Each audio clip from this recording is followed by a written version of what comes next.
Leitura da primeira carta de São Paulo aos Coríntios. Irmãos, os judeus pedem sinais milagrosos. Os gregos procuram sabedoria. Nós, porém, pregamos Cristo crucificado, escândalo para os judeus e insensatez para os pagãos. Mas para os que são chamados, tanto judeus como gregos, esse Cristo é poder de Deus e sabedoria de Deus. Pois o que é dito insensatez de Deus é mais sábio do que os homens, e o que é dito fraqueza de Deus é mais forte do que os homens. Palavra do Senhor. De pé, aclamemos o Santo Evangelho.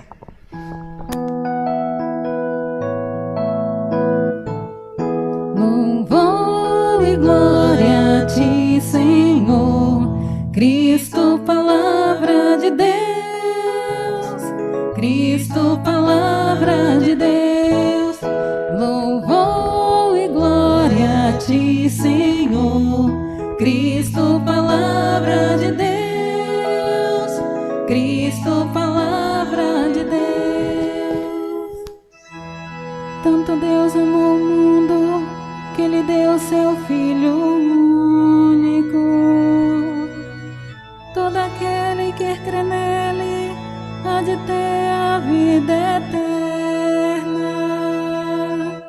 Louvor e glória a ti, Senhor, Cristo, palavra de Deus, Cristo, palavra de Deus. Louvor e glória a ti, Senhor, Cristo, palavra de Deus, Cristo, palavra de Deus. O Senhor esteja convosco. Proclamação do Evangelho de Jesus Cristo, segundo João. Glória a vós, Senhor. Estava próxima a Páscoa dos judeus e Jesus subiu a Jerusalém. No templo, encontrou os vendedores de bois, ovelhas e pombas e os cambistas que estavam aí sentados. Fez então um chicote de cordas e expulsou todos do templo, junto com as ovelhas e os bois, espalhou as moedas e derrubou as mesas dos cambistas. E disse aos que vendiam pombas: tirai isso daqui, não façais da casa de meu pai uma casa de comércio. Seus discípulos lembraram-se mais tarde que a Escritura diz: o zelo por tua casa me consumirá. Então, os judeus perguntaram a Jesus: que sinal nos mostras para agir assim? Ele respondeu: destruí este templo e em 3 dias eu o levantarei. Os judeus disseram: 46 anos foram precisos para a construção deste santuário, e tu o levantarás em 3 dias? Mas Jesus estava falando do templo do seu corpo. Quando Jesus ressuscitou, os discípulos lembraram-se do que ele tinha dito e acreditaram na Escritura e na palavra dele. Jesus estava em Jerusalém durante a festa da Páscoa. Vendo os sinais que realizava, muitos creram no seu nome, mas Jesus não lhes dava crédito, pois ele conhecia a todos e não precisava do testemunho de ninguém acerca do ser humano, porque ele conhecia o homem por dentro. Palavra da salvação. Ai, Senhor.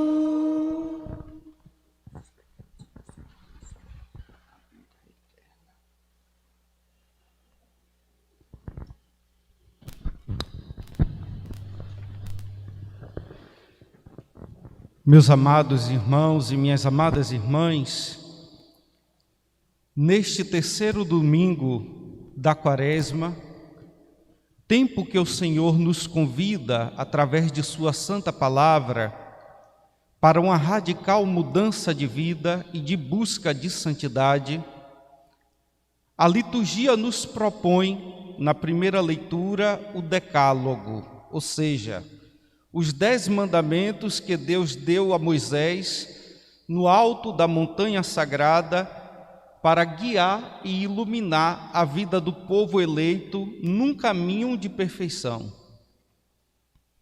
Deus começa o Decálogo, ou seja, a dizer quais são os 10 mandamentos, recordando o que tinha feito em favor do seu povo, para que eles saíssem da escravidão do Egito. É muito importante recordar o essencial de tudo o que acontece em nossas vidas.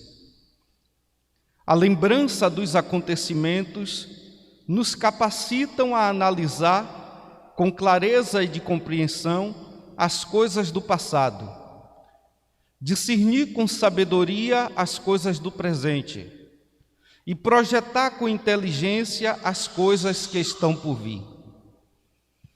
Costumamos dizer que nós temos um povo sem memória, um povo que esquece do passado, um povo que esquece das coisas com muita facilidade.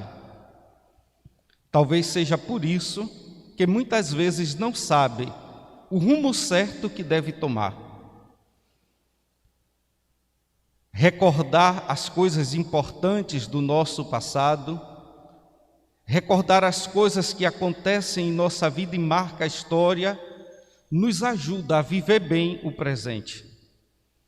Um povo que não tem memória histórica dos fatos, perde a consciência do valor de cada coisa. Os 10 mandamentos são continuação das graças que Deus concede ao povo eleito. Primeiro tinha libertado esse povo da escravidão do Egito. Agora dá um conjunto de leis para que o povo não caminhe à deriva. Fica claro que na base de todos os 10 mandamentos podemos encontrar a imensa generosidade de Deus. Ele fez prodígios, Ele fez tudo. Ele salvou o povo e devolveu a liberdade que eles haviam perdido. Portanto, Deus merece todo o respeito, toda a admiração, todo o agradecimento, toda a adoração. Deus merece ser reconhecido como único e verdadeiro Deus. É por isso que no primeiro mandamento da lei que Deus dá ao povo, aquilo que vem prescrito é reconhecer que Deus é Deus e que não há outro igual a Ele. O primeiro mandamento ilumina todos os outros que Deus vai dar em seguida. Porque, gente, quem não sabe respeitar e amar a Deus, dificilmente vai saber respeitar e amar as outras pessoas.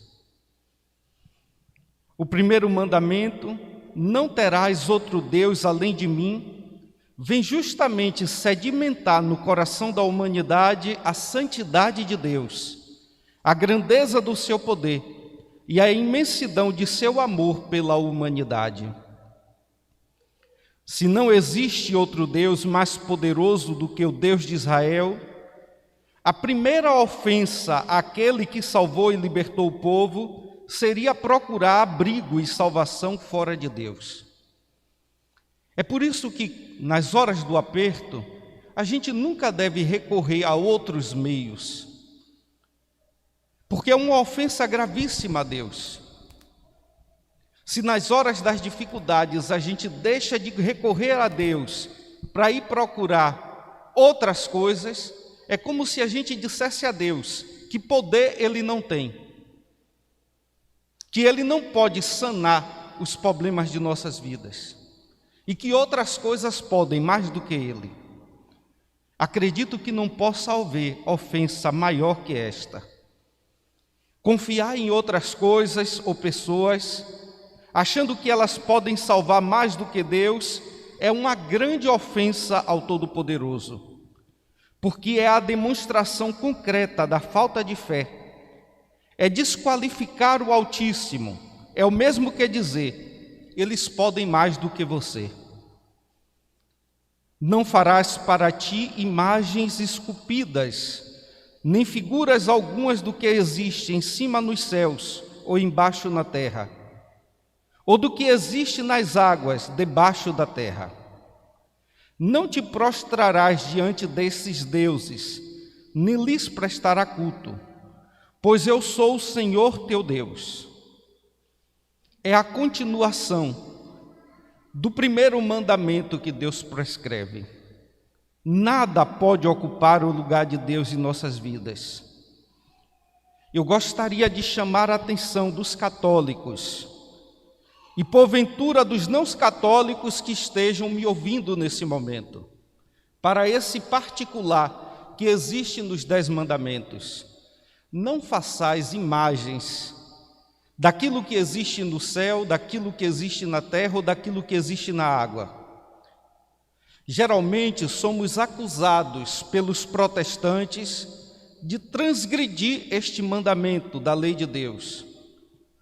Somos chamados por eles de idólatras, por termos em nossas igrejas e casas imagens esculpidas, pinturas e fotografias de cristãos que, pela vida que tiveram, pelo bem que praticaram e pelo testemunho de fé que nos deixaram, os chamamos de santos. Somos questionados e criticados por termos imagens que são por nós veneradas. A acusação que os protestantes nos fazem, basicamente é fruto de 2 carências. Primeiro, a falta de uma visão de conjunto e totalidade da palavra de Deus, gerando um fundamentalismo. Segundo, a falta de uma justa interpretação, gerada pela carência de conhecimento aprofundado da linguagem bíblica, das raízes históricas, da tradição apostólica e de um magistério autorizado, que descamba no que conhecemos como livre interpretação, que acaba gerando confusão e sectarismo, ao invés de uma fé criativa, no sentido mais nobre da palavra. Porque, gente, a proibição que Deus faz de não esculpir imagens do que existe nos céus, do que existe na terra e do que existe nas águas, está relacionado à adoração dessas coisas, como se elas fossem deuses. É isso que Deus proíbe. O que não podemos é adorar, cultuar as imagens de pessoas, fazendo-as ocupar o lugar de Deus. A proibição é: não criem ídolos. Ter uma visão de conjunto das Sagradas Escrituras nos ajudam a entender melhor esta proibição. Se no capítulo que nós escutamos hoje, o capítulo 20, versículo 4 a 5 do livro do Êxodo, Deus proíbe que se faça esculturas, encontramos no mesmo livro, no capítulo 25, de 18 a 20, Deus mandando Moisés fazer a imagem de 2 querubins de ouro para ornar a Arca da Aliança. E no livro dos Números, no capítulo 21, de 8 a 9, quando o povo estava sendo atacado no deserto por cobras venenosas, Deus manda fazer uma serpente de bronze e colocá-la em cima de uma haste para curar os mordidos pelas serpentes venenosas. Ainda no livro dos Reis, nos capítulos 6 e 7, encontramos Deus dizendo o que se deve fazer para ornamentar o templo de Jerusalém. Ele manda que sejam esculpidas imagens de querubins, palmas, flores, bois, leões e tantas outras coisas. Estaria então Deus se contradizendo? Tenhamos isso bem claro. Deus não proíbe que se faça simples esculturas. Ele proíbe que sejam feitas essas esculturas e que elas sejam por nós adoradas. O que Deus proíbe é que se fabrique imagem para serem cultuadas como se fossem deuses, como faziam os povos pagãos. As imagens dos santos que temos em nossas igrejas, elas não ocupam em nossas vidas o lugar de Deus. Nós não as adoramos. E quando celebramos a memória dos santos e santas que as imagens representam, não é propriamente culto às imagens que estamos devotando. Celebramos a memória dos santos num culto a Deus uno e trino, agradecendo a Ele por Ele ter nos dado tão grandes testemunhas. Elas estão aqui para lembrar que Deus é o Todo-Poderoso. As imagens dos santos que temos em nossas igrejas nada mais são do que recordação de pessoas que testemunharam e viveram a fé em Deus. São imagens de santos que temos como exemplos e intercessores. Representam pessoas que seguiram a palavra de Deus, amaram Cristo e os irmãos num caminho de virtude e caridade operosa, testemunharam a fé, muito deles dando a própria vida e derramando o próprio sangue, como Cristo fez por nós, por amor. Veneramos estas figuras num culto de agradecimento a Deus. Elevamos aos santos nossas preces, porque acreditamos na comunhão dos santos com Deus. Acreditamos que eles já vivem com Deus, estão próximos de Deus na glória celeste, e por isso podem ser nossos intercessores junto a Deus. Pedimos então a Deus pela intercessão dos santos. Seria um grande erro dizer que adoramos essas imagens. As imagens dos santos e santas que temos em nossas igrejas servem para manter viva em nós a memória da caminhada de fé que a igreja vive. Eu disse no início dessa prédica que com muita facilidade a gente esquece das coisas. As imagens servem para que recordemos aquilo que os nossos antepassados fizeram em nome da fé, testemunhando Cristo. Algumas dessas figuras viveram há mais de 4 séculos atrás. Algumas viveram há 2000 anos atrás. E elas permanecem vivas em nossas lembranças. Nós sabemos de suas histórias porque temos em nossas igrejas as suas imagens. Se não tivéssemos essas imagens, a gente esqueceria do que essas pessoas fizeram, de quem elas foram, de como elas nos incentivaram no seguimento de Cristo. É para isso que nós as temos em nossa igreja. Não para serem adoradas, nós as veneramos. Imagine vocês que muitos de nós não sabemos como era o nome do nosso tataravô, e muitos ainda como era o nome do bisavô. Eu garanto a vocês que se em nossas casas tivéssemos esses retratos, saberíamos o nome e ainda teríamos viva na nossa lembrança como essas pessoas eram, porque as imagens nos fazem recordar. Então, meus irmãos e minhas irmãs, a função das imagens dentro de nossa igreja, ela é catequética e testemunhal. São como as fotografias dos entes queridos que fazem ou fizeram parte de nossas vidas.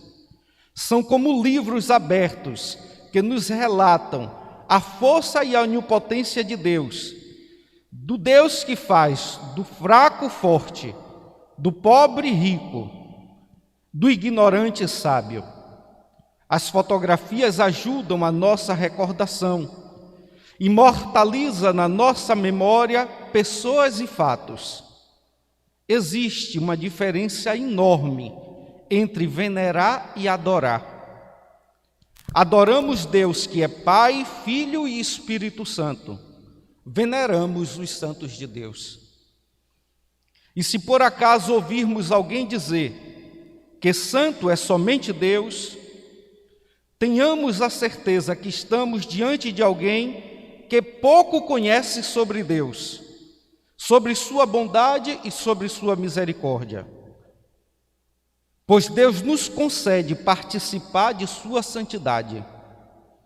Ou estaria também errada a palavra de Deus quando Paulo escreve às comunidades chamando os cristãos de santos?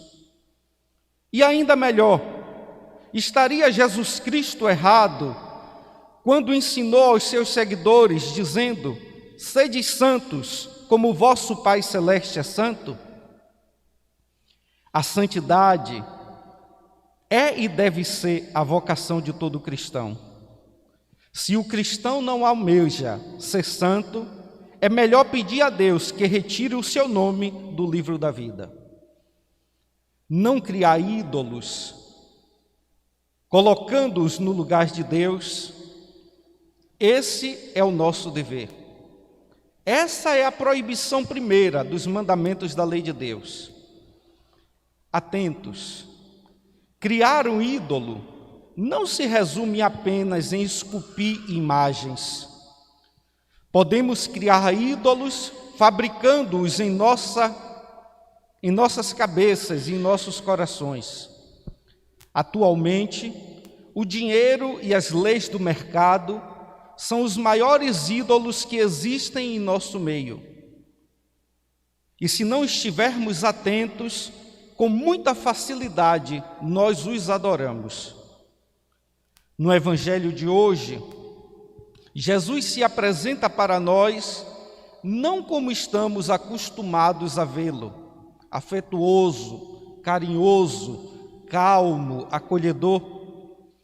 No Evangelho de hoje, Jesus chega derrubando as bancas dos cambistas e chicoteando aqueles que lhes enfrentavam.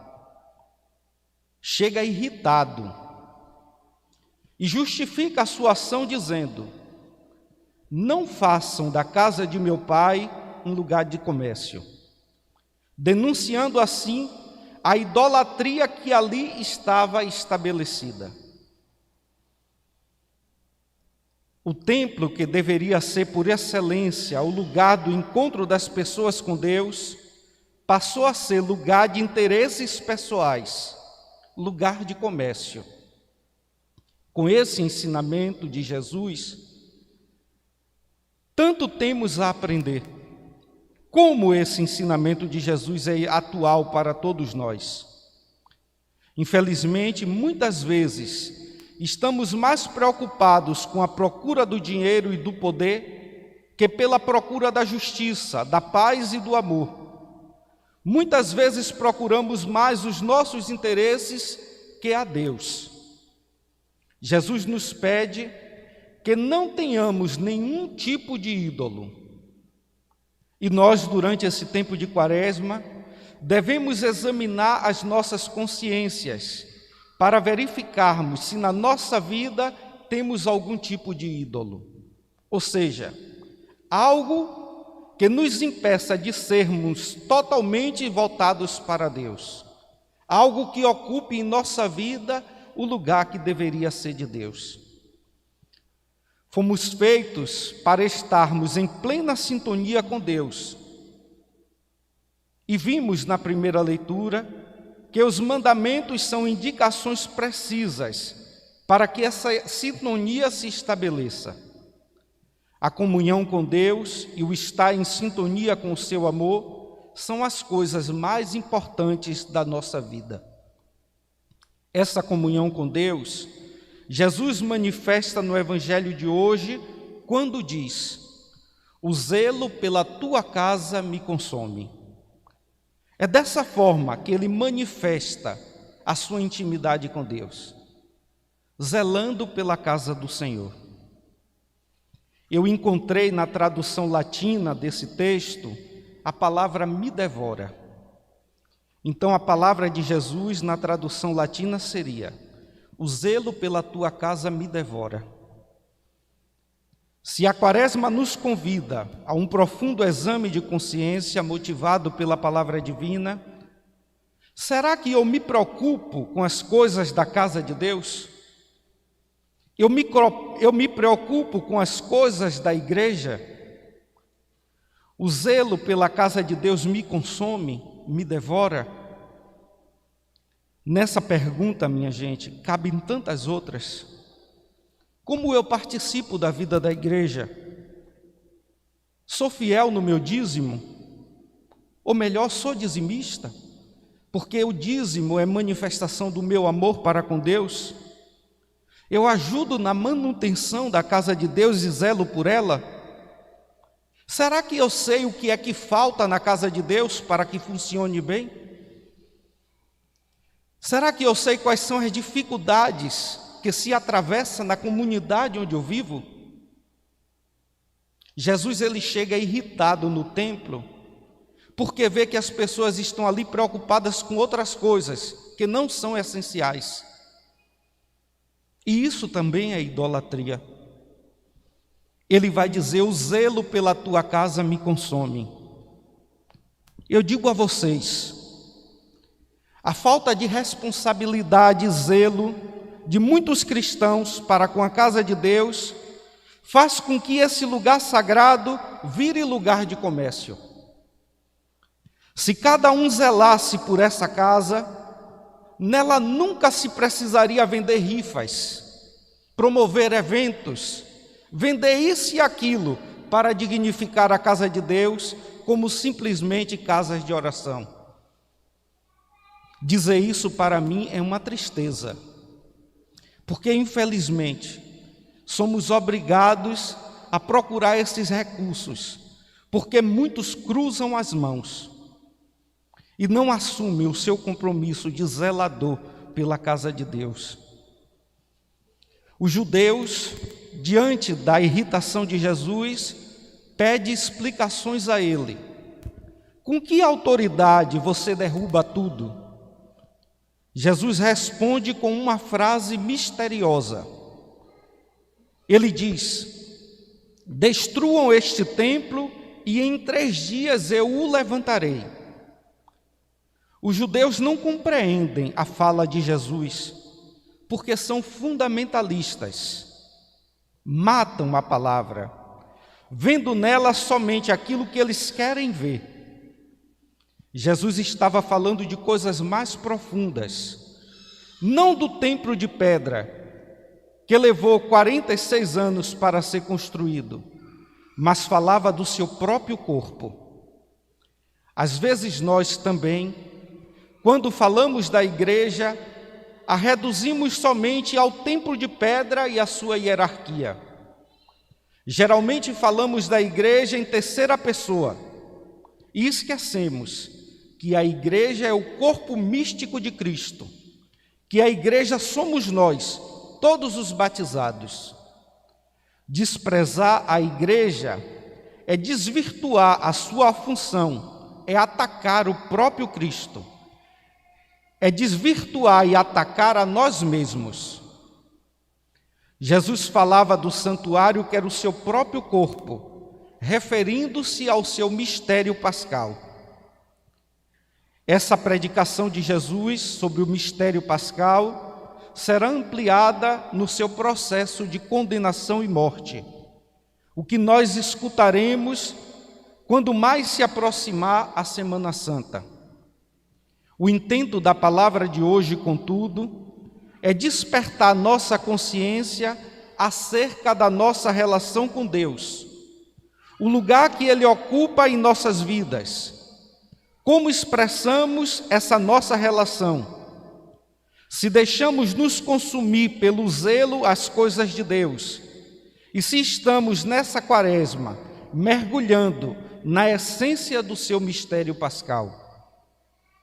Nesse exame de consciência, vale lembrar das últimas palavras ditas por Jesus no Evangelho de hoje. Jesus nos diz que Ele nos conhece por dentro. Então, minha gente, não adianta mascarar as respostas, não adianta esconder os fatos. Ele nos conhece e sabe o que existe em nossos corações. Paulo nos recorda na segunda leitura que o mistério pascal de Cristo, que para os judeus é escândalo e para os gregos insensatez, para nós é fonte de graça e salvação. O mistério pascal de Jesus Cristo é para nós fonte de esperança. É a prova do amor de Deus por nós, que para nos salvar não poupa nem mesmo o seu Filho unigênito.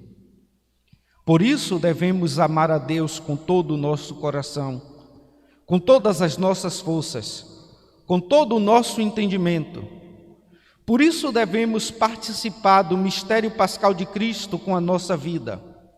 Uma vida de amor generoso, repudiando todos os ídolos e idolatrias que nos cercam. Devemos procurar uma vida de justiça e de crescimento no amor. Peçamos essa graça a Deus neste tempo de quaresma. Louvado seja nosso Senhor Jesus Cristo.